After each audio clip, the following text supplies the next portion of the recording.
Tahukah kalian apa itu abrasi? Nah, abrasi merupakan salah satu fenomena yang sering terjadi pada kawasan pesisir.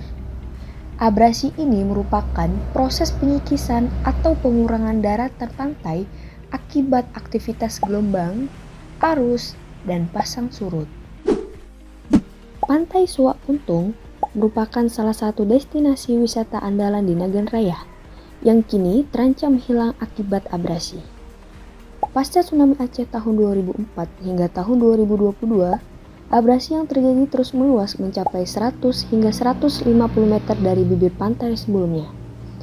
Garis pantai terus menyusut, menggerus pemukiman warga dan lahan pertanian. Kondisi ini tidak hanya mengancam mata pencarian masyarakat, tetapi juga merusak ekosistem pesisir. Meskipun demikian, kita masih mampu mengurangi kerusakan pantai karena abrasi dengan cara memberikan material beton ataupun batasan di sekitaran pantai, sehingga ombak pantai bisa terpecah dan abrasi bisa terhindarkan. Analisis SWOT, Strength, Weakness, Opportunities, and Threats dapat digunakan untuk memahami kondisi abrasi pantai Suak Buntung, khususnya terkait dampaknya terhadap objek wisata dan masyarakat.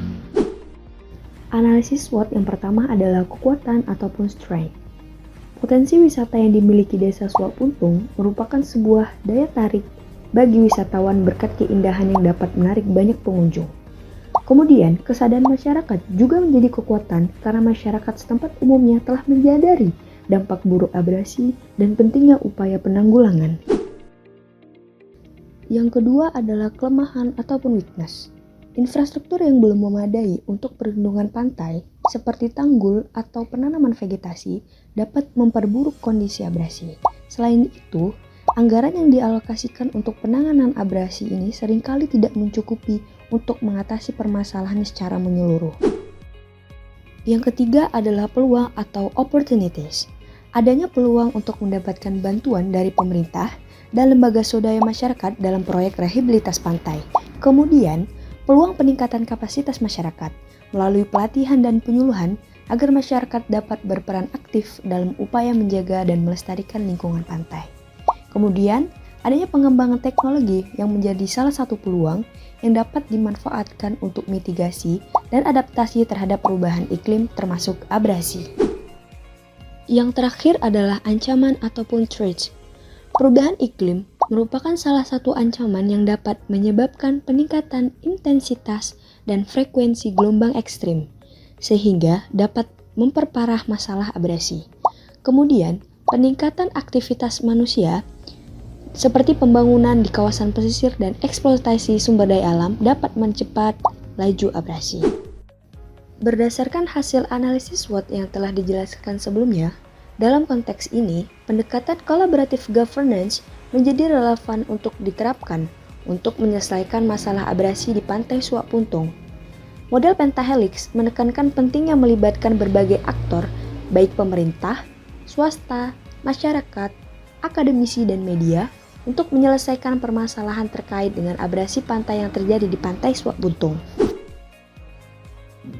Untuk menyelesaikan masalah abrasi yang terjadi di Desa Suak Puntung, diperlukan adanya peran dari masing-masing aktor. Yang pertama adalah peran pemerintah, yaitu menyusun regulasi yang melindungi kawasan pantai, kemudian adalah mengalokasikan anggaran untuk mitigasi pantai, dan terakhir adalah berkoordinasi antar berbagai pihak. Yang kedua adalah peran masyarakat, yaitu berpartisipasi dalam program rehabilitasi seperti penanaman mangrove dan restorasi pantai untuk mengurangi dampak abrasi. Selain itu, masyarakat juga berperan sebagai aktor yang melakukan mitigasi awal dengan pembuatan tanggul sederhana menggunakan karung yang diisi dengan pasir di tempat yang paling rawan terjadi abrasi. Yang ketiga adalah peran swasta, yaitu mendukung proyek mitigasi dan pengembangan bisnis di area pantai yang berkelanjutan.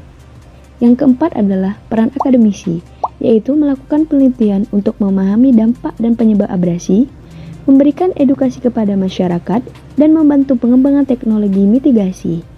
Yang terakhir adalah peran media, yaitu mempublikasikan informasi terkait abrasi dan upaya mitigasi, dan menjadi jembatan komunikasi antar berbagai pihak. Tidak sampai di situ saja, perencanaan strategis juga diperlukan untuk mengatasi masalah abrasi di pantai Suak Puntung. Berikut adalah rencana strategis yang akurat berdasarkan analisis SWOT dan model collaborative governance. Yang pertama adalah pembangunan infrastruktur pelindung, seperti pembangunan tanggul pemecah ombak dan pemasangan batu gajah. Yang kedua adalah penanaman vegetasi pelindung, seperti penanaman mangrove dan terumbu karang.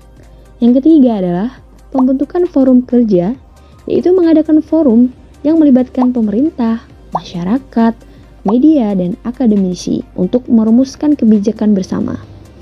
Yang keempat adalah monitoring dan evaluasi, yaitu melakukan evaluasi rutin terhadap efektivitas tindakan yang diambil, termasuk keberhasilan penanaman mangrove dan pembangunan infrastruktur. Dengan demikian, dengan memperlibatkan seluruh aktor dan membentuk rencana strategis yang terpadu dan berkelanjutan, diharapkan masalah abrasi di Desa Suak Puntung dapat segera teratasi dengan baik.